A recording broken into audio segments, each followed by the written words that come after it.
In a small village in the south of India, a woman was standing at the window of her hut chopping some vegetables.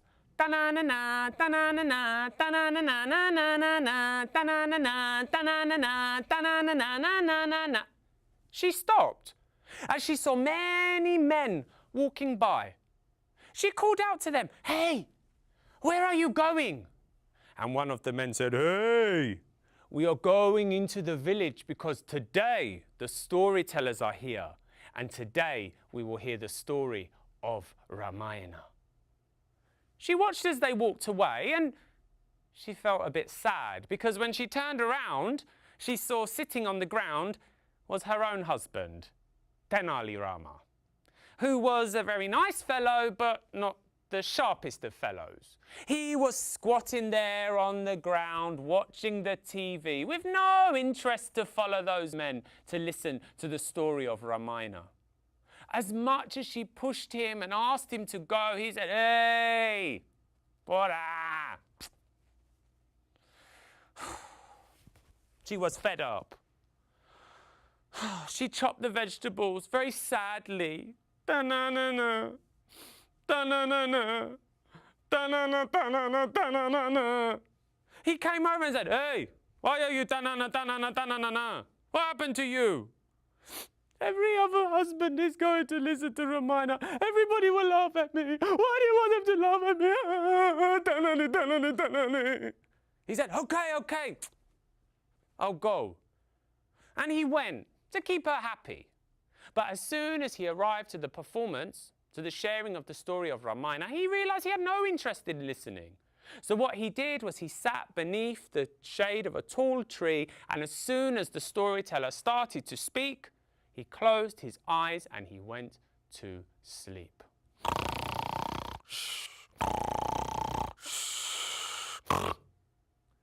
Now the story was told all through the night, and as the sun began to rise, two children walked around distributing sweets to all of the men who had enjoyed this wonderful story. They saw Tenali Rama sleeping under the tree, and they were unsure whether to put one of the sweets in his mouth, but they thought, why not? So they took one of these delicious, buttery, sugary sweets and placed it on his tongue. When he woke up,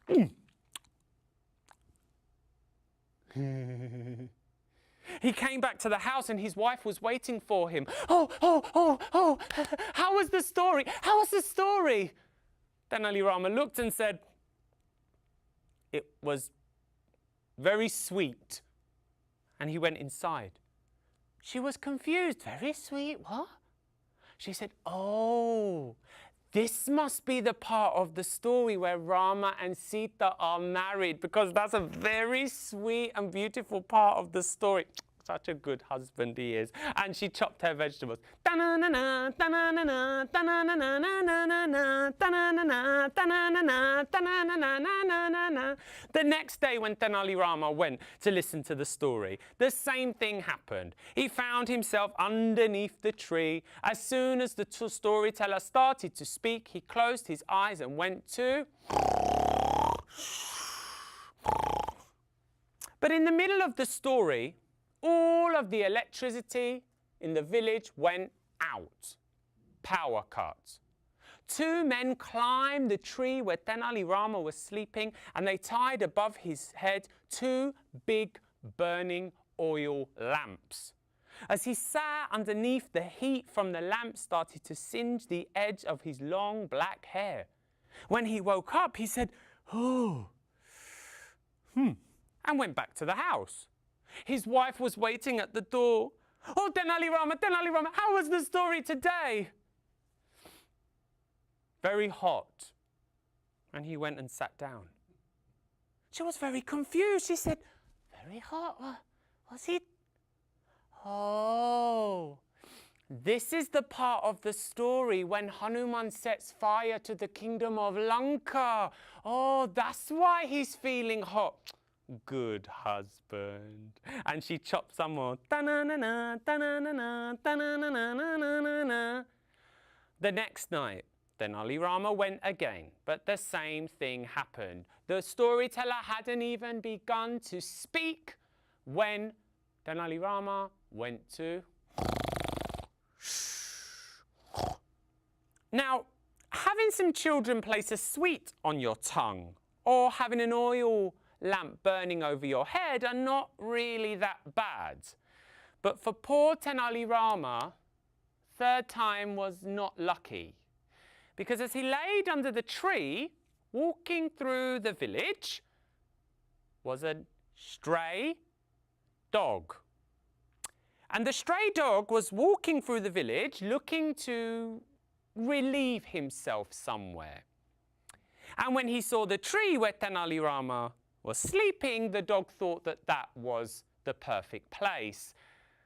Unfortunately for Tenali Rama, he slept with his mouth open. So the dog walked over to the tree, lifted up one of his legs, and you get the picture. When he went home and his wife asked him what had happened in the story, Tenali Rama answered, "It's very salty." And he sat down. His wife said, "Salty what?"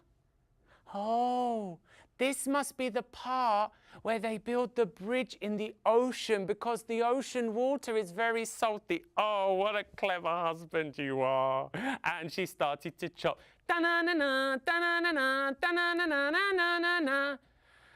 It didn't take long for the gossip to spread, and soon word got back to Tenali Rama's wife that on the nights that he had gone to the Ramayana, not only had he gone to sleep, but he had had a sweet popped in his mouth, oil lamps placed above his head, and even a dog had done a pee-pee.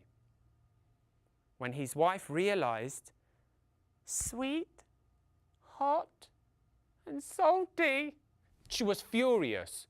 She rushed to her husband and gave him one tight slap. She grabbed him by the ear and she dragged him to the performance. This time she would sit and listen with him.